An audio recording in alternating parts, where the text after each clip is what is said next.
My name is Carlos. I am from a small town in Mexico, a place where everyone knows each other and life goes by slowly, like the waters of the river that crosses the community. I don't mean that I didn't like my life there. In fact, I loved the simplicity of the sunny days and the kindness of my neighbors. But there was something missing: opportunity. With a wife and daughter to feed, the local jobs simply weren't enough. There was a shortage of employment and the pay was minimal. Anna, my wife, and I were getting by as best we could, but I knew life could offer us more. Every night, lying in the dark, I thought about how I could give them a better future. Finally, one day, I decided enough was enough. I had heard stories about the opportunities America offered, about how even the humblest jobs paid enough to send money home and live decently. But the decision was not easy. Leaving my family behind, even for a little while, was like ripping out a part of my soul. I talked to Anna, and although I saw worry cross her face, I also saw understanding and support. "Do it for us, for Maria," she said, referring to our daughter. "Just make sure you come back." The promise was sealed with a kiss and a hug that tried to span all the miles that would soon be between us. The border was the first big hurdle. You hear stories, you know it can be dangerous, but nothing prepares you for the real fear you feel crossing. I was one of the lucky ones. I faced days of uncertainty and fear, but I finally set foot in the United States. Once here, I moved into a small apartment with two other men in a similar situation to mine. The atmosphere was friendly but taciturn. We all shared the weight of the families and homes we had left behind. I worked temporary jobs here and there, washing dishes, working construction, but none of them seemed to lead anywhere. Until one day I saw the ad in a local newspaper: truck drivers wanted. No experience necessary. Training provided. It was like a ray of sunshine breaking through a closed curtain. I didn't know anything about being a truck driver, but the ad said I didn't need experience. This could be the path to the life I had envisioned for my family. It was a promise of something more, a spark of possibility in a world full of challenges. And so, with a mixture of nervousness and hope, I decided to follow that spark wherever it led me. Armed with hope and the phone number I had written down from the newspaper, I called to set up an interview. The ring rang for an eternity before a voice on the other end of the phone said, "Miller Transportation, please speak." With a lump in my throat, but trying to sound confident, I asked to speak to the hiring manager. I was scheduled for an interview 2 days later. I put on the cleanest shirt I had and pants that had seen better days, but were still respectable. I walked to the Miller Transportation office with a mixture of excitement and nervousness, feeling that every step I took brought me closer not only to a job, but also to a better future for Anna and Maria. Arriving at the office, I met John, the owner of the company. He was a big man, with a serious look but kind eyes. We shook hands, and after initial introductions, we got right down to business. John didn't seem to care so much about my lack of experience, but rather my willingness to learn and, more importantly, my willingness to be away from home for long periods of time. "You see, this job isn't for just anyone. You have to sacrifice a lot of time away from loved ones. Are you prepared for that?" she asked me. At that moment, images of Anna and Maria crossed my mind. The weight of the decision fell on me like a ton of bricks, but then I remembered why I was there, why I had crossed the border, and why I had left everything I knew and loved. "Yes, I'm ready," I replied with a determination that even surprised me. John looked into my eyes for what seemed like minutes, but was probably only a few seconds, as if trying to read sincerity in them. "You're hired," he finally said. "You'll start your training next week." At that moment, I felt like a huge weight was lifted off my shoulders. I thanked John and left the office, but before I left, he added, "This job is hard, but if you take it seriously, it can change your life." As I walked back to my small apartment, I thought about John's words. Yes, this job would be hard, and yes, I would spend time away from my family, but now I had a real chance to do something meaningful, to fulfill the promise I made to Anna and Maria. With that resolution in my mind, I prepared myself for the challenges ahead, aware that each one would be a step toward the future we longed for. The training was intense, a barrage of information on safety rules, basic mechanics, and how to drive a vehicle the size of a small house. I was assigned a veteran of the road, Mike, a tough guy with a gray beard who had been driving trucks longer than I had been alive. "You're going to learn, kid, but it's not going to be easy," he told me in our first lesson. After weeks of training, a successful exam, and a series of background checks and medical tests, I found myself behind the wheel of my own truck, a metal and wheels monster nicknamed the Giant. My first assignment was a delivery of electronics from Arizona to Texas. It seemed simple on paper, get freight from point A to point B. But in practice, life on the road was a world unto itself. Days blended together as I dealt with traffic, inclement weather, and chronic fatigue. Nights in convenience store parking lots and meals at roadside restaurants became my new normal. But with every stop, every mile, every successful delivery, I saw a little closer the promise of a better future for my family. Every time I felt loneliness or exhaustion creeping in, I would pull out my phone and look at pictures of Anna and Maria. We talked when we could, but the no-signal areas and long hours made our conversations more rare than I would like. Still, every time I heard their voices, my spirit was revitalized. I knew I was doing this for them, for us. However, it wasn't all roses. The road also has its dangers, both physical and emotional. A couple of times, I came close to having accidents due to fatigue or adverse weather. And on one occasion, a reckless driver almost crashed into my truck on a highway.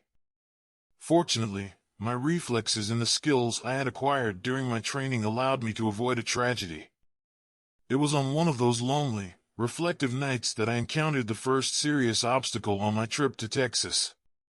I was in the middle of nowhere when I saw that the main road was closed for construction. A sign indicated a secondary route as a detour. I decided to take it, thinking that I might be delayed a bit, but that it would be no big deal. But oh, how I was wrong. The secondary route would lead me to one of the most terrifying and revealing episodes of my life. Little did I know then that that night would forever change my perspective on what it means to face the unknown. The air felt thicker as I drove along the secondary road. The trees on either side of the road were dense and dark, turning the road into a natural tunnel with just a few glimmers of moonlight filtering through. The truck's radio began to fail, the signal fading into a sea of static. I thought about turning around, but there wasn't enough room to maneuver the truck, so I kept going. Suddenly, my headlights illuminated something unusual in the distance. At first, I thought it was a deer or perhaps a bear, but as I got closer, I realized I was wrong. The figure was huge, at least 6 feet tall, and covered in fur. The eyes glowed with a strange glow, as if they were two headlights from an oncoming vehicle. I froze. My instinct was screaming at me to speed up and get away from there, but the shock paralyzed me. It was only an instant, but that instant was enough. Distracted as I watched the creature, I didn't notice the truck swerving off the road. With a roar, we crashed into a tree. The impact snapped me out of my trance and I snapped back to reality. Before I could even consider my next steps, I heard a roar coming from the creature. Adrenaline shot through my body like a torrent. I grabbed my phone and truck keys, and without thinking, I jumped out of the cab and into the woods. I ran like I had never run before, with every footstep and gasp amplified by the silence of the forest. I could hear something, or someone, following me. Branches snapped and bushes rustled with a menacing sound. My thoughts were a whirlwind of fear and confusion. What was that thing? How was I going to get out of this situation? But most of all, in that moment of absolute terror, I thought of Anna and Maria. I refused to be a shadow in their lives, a sad story to tell. Desperate, I reached the edge of a river. There was no time to think about it. With a last glance back, where the hairy shadow seemed to be getting closer and closer, I took a breath of air and jumped into the water. The river swept me several yards, but apparently the creature dared not follow me. Exhausted and soaking wet, I finally found a place to get out of the river. I couldn't stop shivering. I had escaped, yes, but at an enormous emotional and physical cost. That night I was confronted with something I could not explain, but also with the vulnerability of my own existence. At that moment, the road was no longer just a road to a better future, it had also become a stage for unimaginable dangers. After that terrifying experience, I walked for hours until I found a signal on my phone and called the company to report the accident. "I'm fine, but the truck is damaged, and the cargo, I don't know what condition it will be in," I said, still shaking from adrenaline. John, who answered the phone, seemed more concerned about my well-being than the cargo or the truck. "Just get back safe and sound. We'll talk about the rest later," he assured me.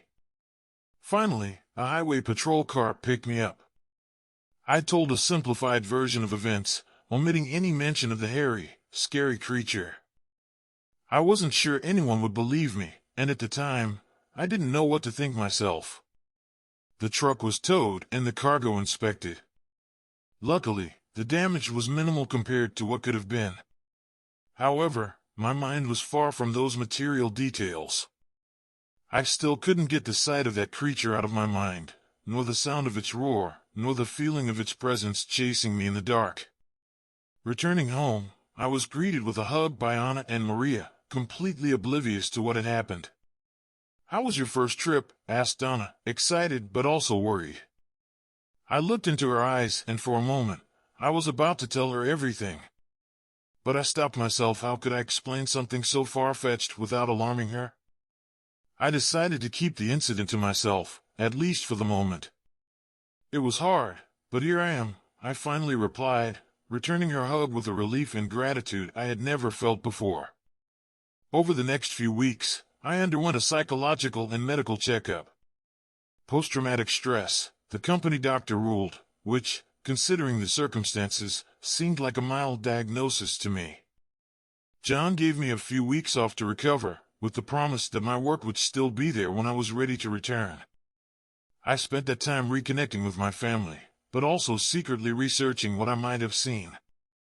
Urban legends, myths, creature sightings. I fell down a rabbit hole of the unexplained, trying to make sense of my experience. But the truth is, explanation or not, what I experienced fundamentally changed my perspective on life and the risks we take, often without thinking, in our quest for a better future. Finally, the day came to return to work. As I climbed into the cab of a new truck, I couldn't help but look around, as if expecting to see something in the shade of the trees. But there was nothing there, at least nothing visible. With a sigh, I started the engine and joined the flow of the road, driving into the unknown with a mixture of anticipation, fear and, despite everything, hope. The months passed like a steady river, and although I resumed my work with the company, I was never the same.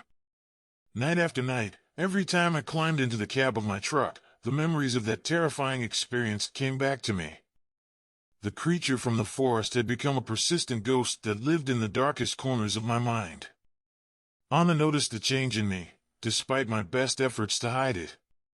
"You're distant, preoccupied," she said one night as we ate dinner. I found myself at an emotional crossroads. Should I share with her what I had experienced, at the risk of her not believing me or, worse, thinking I was unbalanced? After a prolonged pause, I made a decision. "I have to tell you something that happened to me on the road months ago," I began, choosing my words carefully. As I recounted the events, from the detour on the highway to the terrifying encounter with the creature, I felt relieved and vulnerable at the same time. Anna listened quietly, uninterrupting, her eyes filled with a mixture of disbelief and concern. "What if you quit that job?" suggested Anna when I finished. "We can find another way.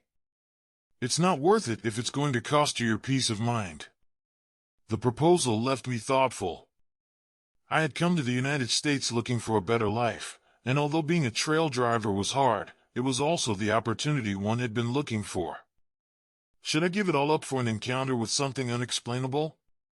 On the other hand, what was worth more, my emotional well-being and that of my family, or pursuing a dream that had turned into a nightmare? After days of deliberation and many conversations with Anna, I made the difficult decision to quit my job as a trail driver. It was not an easy choice, and I struggled to admit that perhaps I was letting fear dictate the course of my life. However, when I talked it over with John, he understood.